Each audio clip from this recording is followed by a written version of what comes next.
కాని చట్టాన్ని చేసి ఈరోజు ఢిల్లీకి సవాలు విసిరినాం. ఇవాళ తెలంగాణ రాష్ట్రంలో రిజర్వేషన్లకు అడ్డుపడ్డ చంద్రశేఖరరావు, బండి సంజయ్, కిషన్ రెడ్డి, రామచంద్రరావు కాదు మన సవాలు, మన పోటీ మన సవాలు ఢిల్లీ మీద, నరేంద్ర మోడీ మీద, భారత ప్రభుత్వం మీద మనం సవాలు విసురుతున్నాం. నరేంద్ర మోడీ గారు ఎన్డీఏ ప్రభుత్వానికి జంతర్ మంతర్ చౌరస్తా నుంచి నేను సూటిగా సవాలు విసురుతున్నా. మా డిమాండ్ను ఆమోదిస్తారా, లేకపోతే మిమ్మల్ని గద్దె దించి ఎర్రకోట మీద 3 రంగుల జెండా ఎగరేసి, ఎర్రకోట మీద 3 రంగుల జెండాను ఎగరేసి మా నాయకుడు రాహుల్ గాంధీ గారిని దేశ ప్రధానమంత్రిగా చేసి 42% ఓబీసీ రిజర్వేషన్లను సాధించుకునే వరకు ఇక్కడ ఉన్న వాళ్ళు ఎవరు నిద్రపోరన్న మాట నరేంద్ర మోడీ గారికి నేను విజ్ఞప్తి చేస్తున్నా. మిత్రులారా, ఈ వేదిక మీద నుంచి నేను విజ్ఞప్తి చేస్తున్న ఈ భారత ప్రధానమంత్రి గారికి, అయ్యా నరేంద్ర మోడీ గారు, మీ గుజరాత్ నుంచి గుంట భూమి మేము అడగలే, మీ పోర్బందర్ పోర్టు నుంచి చుక్క నీళ్లు అడగలే. మా తెలంగాణ రాష్ట్రంలో మా గడ్డ మీద మా బలైన వర్గాల సోదరులకు మేము 42% రిజర్వేషన్లు ఇచ్చుకుంటామంటే మీ గుజరాత్ వాళ్ళకు వచ్చిన కడుపు మంటేందని నేను అడగదలుచుకున్నా. ఇవాళ మేము గుజరాత్లో అడగలేదే, మేము ఉత్తరప్రదేశ్లో అడగలేదే, మేము మహారాష్ట్రలో అడగలేదే, మేము మా తెలంగాణలో 4 కోట్ల ప్రజలం నిర్ణయించి శాసనసభలో బిల్లు ఆమోదించి విద్యా ఉద్యోగాలలో రాజకీయాలలో బలైన వర్గాలకు 42% రిజర్వేషన్ ఇవ్వాలని ముక్త కంఠంలో 4 కోట్ల ప్రజలు విజ్ఞప్తి చేస్తే మా ఆలోచనలను మా బిల్లులను తుంగలో తొక్కే అధికారం మీకెవరిచ్చిందని నేను నరేంద్ర మోడీ గారిని బీజేపీని నేను అడగదలుచుకున్నా. ఇవాళ నరేంద్ర మోడీ గారు మన బద్ధ శత్రు, మన బలైన వర్గాలకు న్యాయం చెయ్యాలన్న ఆలోచన ఆయనకు లేదు. ఆయన ఆలోచనలు ఎట్లా ఉన్నా సరే ఆయన మోచేతి నీళ్లు తాగే కిషన్ రెడ్డికి, రామచంద్రరావుకు, బండి సంజయ్కి ఏమైంది, పొయ్యకాలం వచ్చిందా అని నేను అడుగుతున్నా. మళ్ళా రా మీరు తెలంగాణకు, మళ్ళీ అడగరా ఓట్లు తెలంగాణలో బలైన వర్గాలకు, మళ్ళా రా దళిత కాలనీలకు, మళ్ళా కలవరా ఆదివాసీలను. తెలంగాణ రాష్ట్ర ప్రజలతో మీ అవసరం తీరిపోయిందా, మీ బంధం తెగిపోయిందా? పేరు బంధం తెగిపోయిన తెలంగాణ రాష్ట్ర సమితి మీ పేగు బంధం కూడా తెలంగాణతో తెగిపోయిందా? మీరెందుకు మోడీతో అంటగాగుతున్నారు?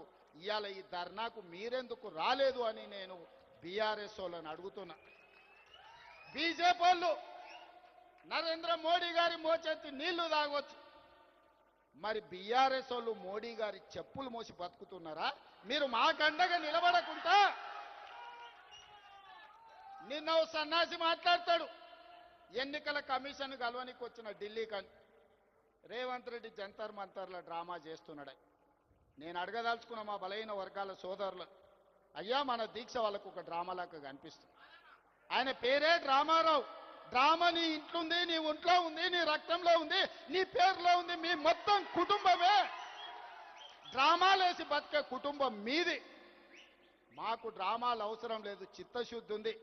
అందుకే ఫిబ్రవరి 4, 2024 నాడు మొదలుపెట్టి ఫిబ్రవరి 4, 2025 నాడు సరిగ్గా 365 రోజుల్లో బలైన వర్గాలకు సంబంధించిన ప్రతిపాదన నుంచి బిల్లు ఆమోదం వరకు సంవత్సరం తిరిగే లోపల చేసి 100 సంవత్సరాల సమస్యకు 1 సంవత్సరంలోనే పరిష్కారం చూపించిన మంత్రులందరి వేదిక మీద ఉంది.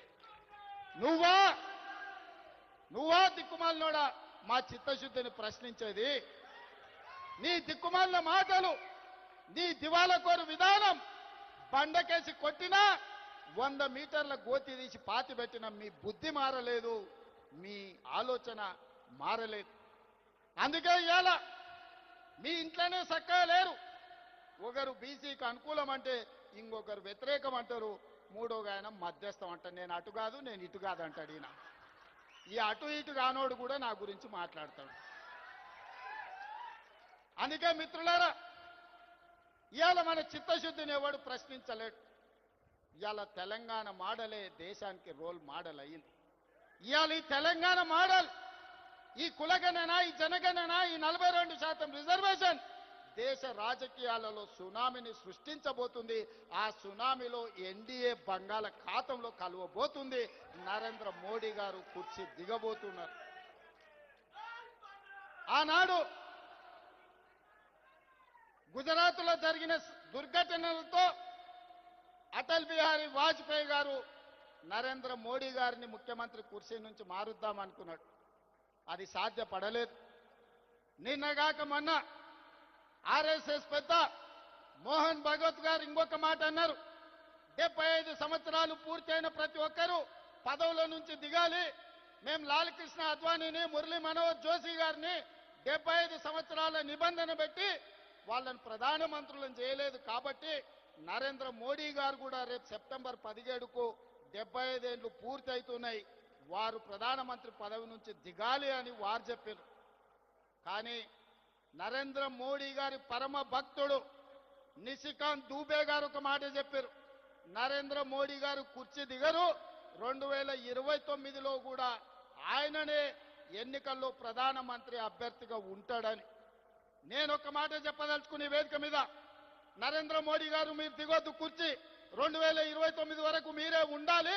2029 ఎన్నికల్లో అటల్ బిహారీ వాజ్పేయి ఆర్ఎస్ఎస్ చేయలేని పని, నరేంద్ర మోడీని గద్దెదించే పని మా సోదరుడు, మా నాయకుడు రాహుల్ గాంధీ గారు,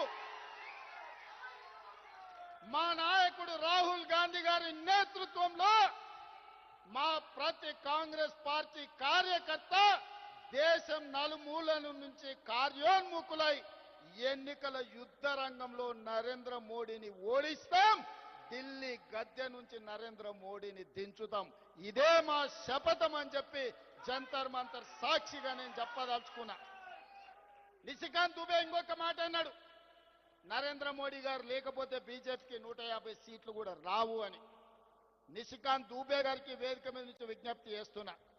దూబే గారు మీరు డైరీలో రాసుకోండి, నరేంద్ర మోడీ గారి పేరు మీదనే ఎన్నికలకు రాండి. 150 కంటే ఒక్క సీటు కూడా ఎక్కువ రానియం. నరేంద్ర మోడీ కాదు, మొత్తం ఆయన అభిమానులందరూ లేకపోతే భారతీయ జనతా పార్టీ నాయకులందరూ ఉమ్మడికి వచ్చిన 150 సీట్ల కంటే ఒక్క సీటు కూడా ఎక్కువ రానియం. రాహుల్ గాంధీ గారిని గెలిపించి ఈ దేశానికి ప్రధానమంత్రిని చేస్తాం. ఇవాళ రాకపోతే మోడీ గారు మీకున్న మార్గం ఒక్కటే, అయితే మా బిల్లులు ఆమోదించండి, మా బలైన వర్గాలకు 42% రిజర్వేషన్లు ఇవ్వండి. గద్దె మీద ఉంటే 42% ఇవ్వాల్సిందే. నువ్వు 42% ఇవ్వకపోతే గద్దె మీద నుంచి మేము దించుతాం, 42% రిజర్వేషన్ సాధించుకుంటాం.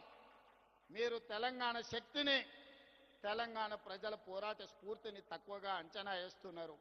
నరేంద్ర మోడీ గారు, బీజేపీ నాయకులారా, ఆనాడు ఇందిరాగాంధీ ఎస్సీ ఎస్టీల రిజర్వేషన్లను బలంగా అమలు చేసింది. ఎస్సీ ఎస్టీ సోదరులకు ఇండ్లు లేని వాళ్ళకి ఇండ్లు ఇచ్చింది, ఇంటి స్థలాలు లేని వాళ్ళకి ఇంటి స్థలం ఇచ్చింది, ఇల్లు కట్టుకోవడానికి ఇందిరమ్మ ఇల్లు ఇచ్చింది, భూమి లేని వాళ్ళకు భూమి ఇచ్చింది. దున్నేవాడికే భూమి హక్కు అన్న నక్సలైట్ల నినాదాన్ని లక్షలాది ఎకరాల భూములు దళితులకు అసైన్మెంట్ పట్టాల పేరు మీద భూములు ఇచ్చింది. అడవుల్లో బతికే మా ఆదివాసీ సోదరులకు పోడు భూముల పట్టాలు ఇచ్చి 25 లక్షల ఎకరాల భూములు దళితులకు ఇచ్చింది. 10 లక్షల ఎకరాల భూములు గిరిజనులకు, ఆదివాసులకు, మా లంబాడి సోదరులకు ఇవాళ రిజర్వేషన్లు ఇచ్చింది. ఇవే కాదు, డాక్టర్లుగా, లాయర్లుగా, ఇంజనీర్లుగా, ఐఏఎస్లుగా, ఐపీఎస్లుగా, ఐఎఫ్ఎస్లుగా